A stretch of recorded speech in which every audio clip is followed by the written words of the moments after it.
Kembali bersama kami pemirsa, dukungan terhadap Menteri Pariwisata dan Ekonomi Kreatif Sandiaga Salahuddin Uno untuk maju menjadi calon presiden 2024 mendatang diusung para kader P3 Lampung. Sandiaga dinilai sebagai sosok yang berpengalaman dan mampu memajukan bidang ekonomi. Menparekraf Sandiaga Salahuddin Uno disambut antusias para pengurus Partai Persatuan Pembangunan Lampung saat menggelar kunjungan kerja di Lampung. Para pengurus P3, Sandiaga dinilai sebagai sosok pemimpin yang berpengalaman dan memahami berbagai aspek ekonomi sehingga dukungan pun diberikan kepada Sandiaga untuk maju sebagai calon presiden 2024 mendatang. Menanggapi dukungan tersebut, Sandiaga menyebut dirinya membuka komunikasi dengan fokus di bidang ekonomi.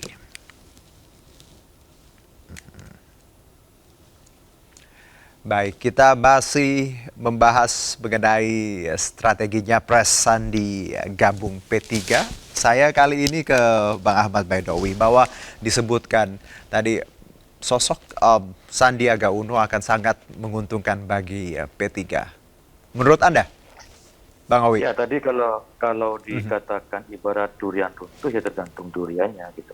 Durian montong, Petro, Medan atau lokal. Baik.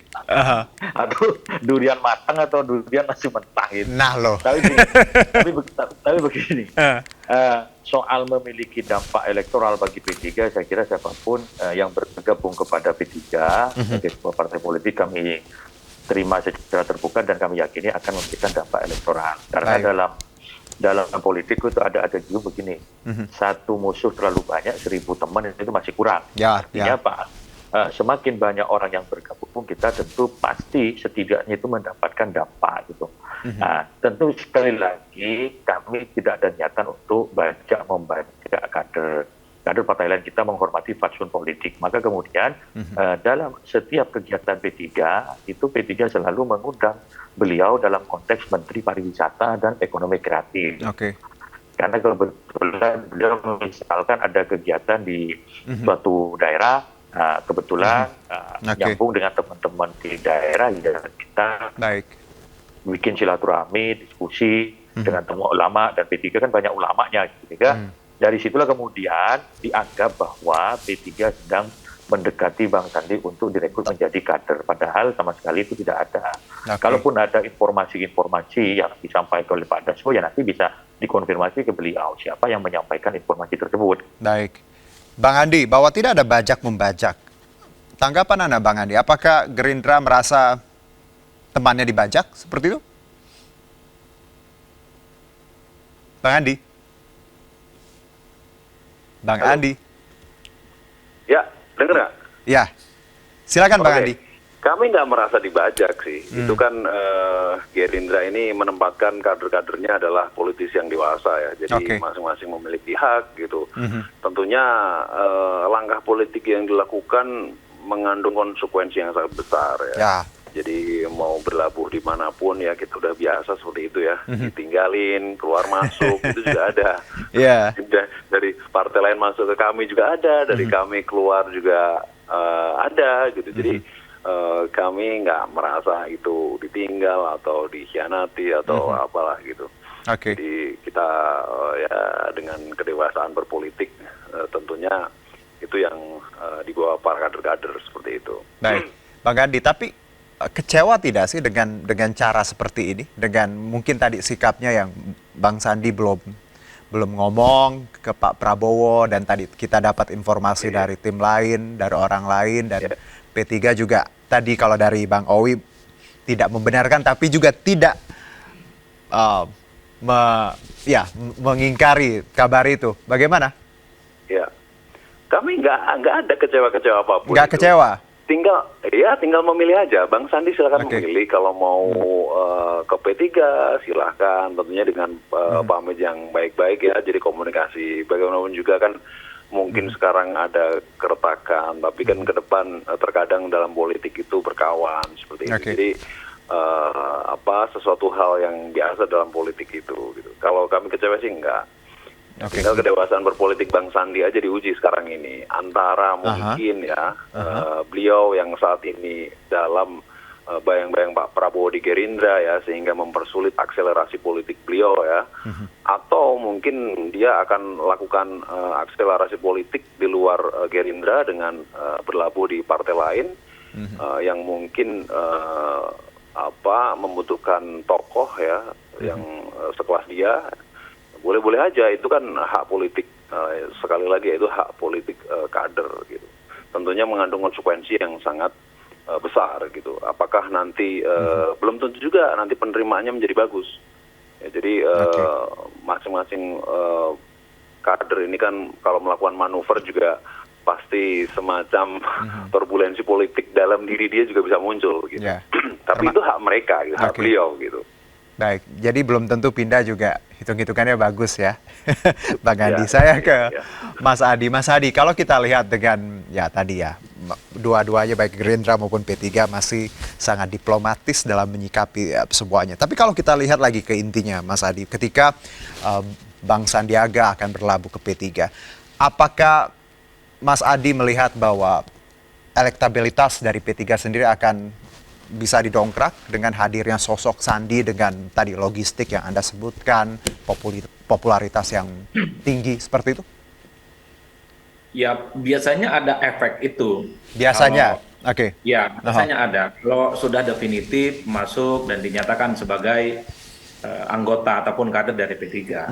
Apalagi misalnya Sandi bisa dapat tiket pencapresan, maka bisa dipastikan otomatis selama ini pemilih-pemilih Sandi itu migrasinya ke P3, itu hal lumrah. Itu asumsi-asumsi umum yang didasarkan pada data biasanya, Mas Juno. Tapi kan untuk melihat potensi itu semua, kalau saya sih melihat hasil survei, perlu nanti survei kalau betul Sandi masuk P3, apakah ada efek kejut yang kemudian membuat P3 itu melambung naik secara signifikan.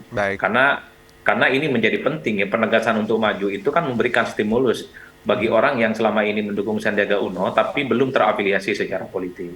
Tapi yang paling penting pindahnya Sandi, isu ini ke P3 misalnya. Bagi saya ya karena memang persoalan partisanship atau tingkat party ID di kita kan cukup rendah. Orang yang merasa ideologis betul di partai itu kan cukup tidak signifikan. Jadi wajar kalau yang disebutkan oleh Bang Andi tadi itu kadang dari P3 ke tempat yang lain atau dari Gerindra ke tempat yang lain, partai lain juga Gerindra adalah perkara biasa.